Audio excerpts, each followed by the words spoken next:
గత ప్రభుత్వంలో వారు చేసే అన్యాయాలను ప్రశ్నిస్తే తమపై దాడి చేసి కేసులు పెట్టి దేవాలయం లాంటి తమ పార్టీ కార్యాలయంపై దాడి చేశారని మంత్రి లోకేష్ ఆరోపించారు. గన్నవరం తెలుగుదేశం పార్టీ కార్యాలయంపై కూడా దాడి చేశారన్నారు. ఆ రోజుల్లోనే 19 బహిరంగ సభలు పెట్టి ప్రజలందరికీ రెడ్ బుక్ చూపించామని, తప్పు చేసిన వారిపై చర్యలు తీసుకుంటామని చెప్పామన్నారు. మొన్న కావాలని గన్నవరంలో ఒక దళితుడిని కిడ్నాప్ చేసి కేసులు విత్డ్రా చేయించిన మాజీ శాసనసభ్యుడు ఆ కేసుల వల్లే ఇప్పుడు జైలుకు వెళ్లాల్సిన పరిస్థితి వచ్చిందన్నారు. అన్ని వాస్తవాలు బయటకు వస్తాయని, ఇందులో ఎలాంటి సందేహాలు లేవని అన్నారు. న్యాయబద్ధంగా చట్టబద్ధంగా అన్ని చర్యలు తీసుకుంటామని తెలిపారు.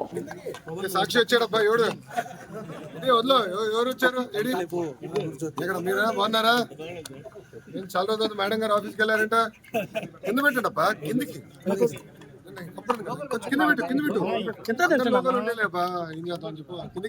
కింద పెట్టినా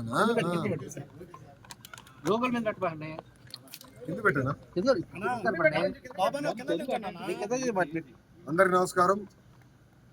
2019 నుంచి 24 వరకు ఆంధ్ర రాష్ట్రంలో ఎలా పరిపాలన జరిగిందో ప్రజలందరికీ తెలిసిన విషయమే.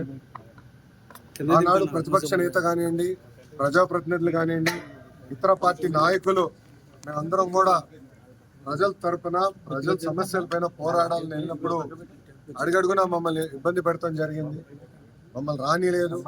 ఏకంగా ప్రతిపక్ష నేతని ఇంటి నుంచి బయటికి రానికుండా గేట్ కూడా ఆనాడు తాడి కట్టేస్తాం జరిగింది. మేము ప్రెస్ మీట్ లో గత ప్రభుత్వాన్ని నిలదీస్తే కావాలని మా పైన కేసులు పెడతాం కానివ్వండి, ఏకంగా మా పార్టీ ఆఫీస్ పైన దేవాలయంగా భావించే తెలుగుదేశం పార్టీ కేంద్ర కార్యాలయం పైన దాడి చేశారు, గన్నవరం పార్టీ ఆఫీస్ పైన దాడి చేశారు. ఇట్లా ప్రతిరోజు ఒకరిని జైలుకి తీసుకెళ్తాం, మా పైన దాడులు చేస్తాం. అదే జరిగింది. నేను ఆనాడు ప్రజలందరికీ చెప్పాను. దాదాపు 90 బహిరంగ సభల్లో, యోగలం బహిరంగ సభల్లో ప్రజల ముందల ఎర్ర బుక్ చూపించి ఏ అధికారులు వైకాపా నాయకులైతే చట్టాన్ని ఉల్లంఘించి ప్రజల్ని, తెలుగుదేశం పార్టీ కార్యకర్తలు ఇబ్బంది పెట్టారో న్యాయపరంగా వాళ్ళపైన చర్యలు తీసుకుంటా, వాళ్ళని వదిలిపెట్టనని ఆనాడు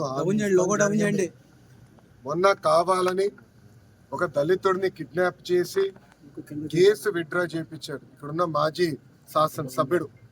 ఆ కిడ్నాప్ కేసే ఈరోజు, ఆ కిడ్నాప్ వల్లనే ఈరోజు ఆయన జైలుకి వెళ్ళే పరిస్థితి. అన్ని వాస్తవాలు బయటికి వస్తాయి. మాకు దాంట్లో ఎలాంటి సందేహం లేదు. న్యాయబద్ధంగా అన్ని చర్యలు మేము తీసుకుంటాం.